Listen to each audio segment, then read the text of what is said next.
Hi കുട്ടീസ്, ഇന്നൊരു കടലക്കറിയുടെ recipe ആയിട്ടാണ് വന്നിരിക്കുന്നത്. അതിനായി തലേ ദിവസം തന്നെ ഒരു കപ്പ് കടല കുതിർക്കാനായി ഇട്ട് വെക്കുക. ഇങ്ങനെ കുതിർന്ന കടല ഊറ്റി കുക്കറിലേക്ക് ഇട്ട് കൊടുക്കുക. കൂടെ തന്നെ ഒരു മീഡിയം സൈസ് സവാളയും ഒരു ചെറിയ തക്കാളിയും 2 പച്ചമുളകും അരിഞ്ഞത് ചേർക്കുക.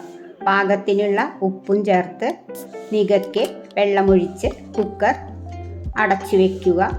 അതിനുശേഷം സ്റ്റൗ ഓൺ ചെയ്ത് ഒരു മീഡിയം ഫ്ലെയിമിൽ 6 വിസിൽ അടുപ്പിക്കുക. 6 വിസിൽ കേട്ടാൽ സ്റ്റൗ ഓഫാക്കുക. മറ്റൊരു പാൻ അടുപ്പിൽ വെച്ച് ചൂടായാൽ എണ്ണയൊഴിച്ച് കടുക് പൊട്ടിക്കുക. വറ്റൽമുളക്, കറിവേപ്പില എന്നിവ ചേർക്കുക. അതിലേക്ക് ഇഞ്ചി പച്ചമുളക് മിശ്രിതം ചേർത്ത് പച്ചമണം മാറുമ്പോൾ തേങ്ങാക്കൊത്ത് ഇട്ട് കൊടുക്കുക. തേങ്ങാക്കൊത്ത് ചൂടായി വരുമ്പോൾ മസാലപ്പൊടികൾ ചേർക്കാം. മല്ലിപ്പൊടി 3 ടീസ്പൂൺ, 2 ടീസ്പൂൺ മുളക് പൊടി, 1/4 ടീസ്പൂൺ മഞ്ഞൾപ്പൊടി, 1/2 ടീസ്പൂൺ കുരുമുളക് പൊടി, 1/4 ടീസ്പൂൺ പെരിഞ്ജീരകത്തിൻ്റെ പൊടി എന്നിവ ചേർത്ത് നന്നായി വഴറ്റി പച്ചമണം മാറുന്നതുവരെ വഴറ്റുക. ഇവ വഴണ്ടു വന്നാൽ കുക്കർ തുറന്ന് നമുക്കതിലേക്ക് ഇട്ട് കൊടുക്കാം.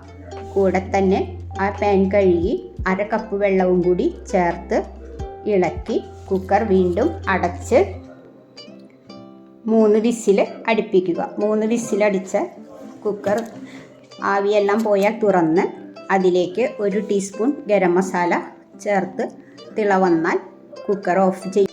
കടലക്കറി റെഡിയായി.